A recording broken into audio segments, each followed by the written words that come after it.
Bleeding during early pregnancy can be terrifying. But here's the truth. Not all bleeding means miscarriage.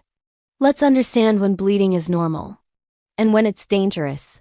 Is bleeding in early pregnancy common? Yes. About 20 to 30% of women experience some bleeding in the first trimester.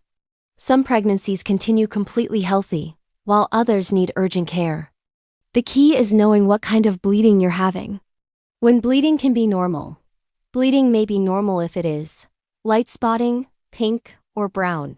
Lasts 1 to 2 days only. No severe pain happens around implantation time. Common harmless causes: implantation bleeding, cervical sensitivity, after intercourse or exam, small subchorionic bleed, often resolves on its own.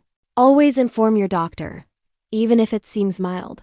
When bleeding is dangerous, bleeding may be serious if it includes heavy bleeding like a period, bright red blood, severe abdominal or one-sided pain, dizziness or fainting, passing clots or tissue. Possible causes: miscarriage, ectopic pregnancy, hormonal support failure, infection.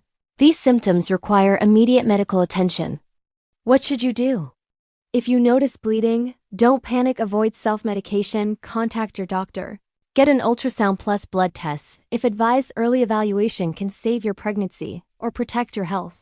Bleeding in early pregnancy doesn't always mean the worst, but ignoring it can. Follow for daily pregnancy safety and awareness videos.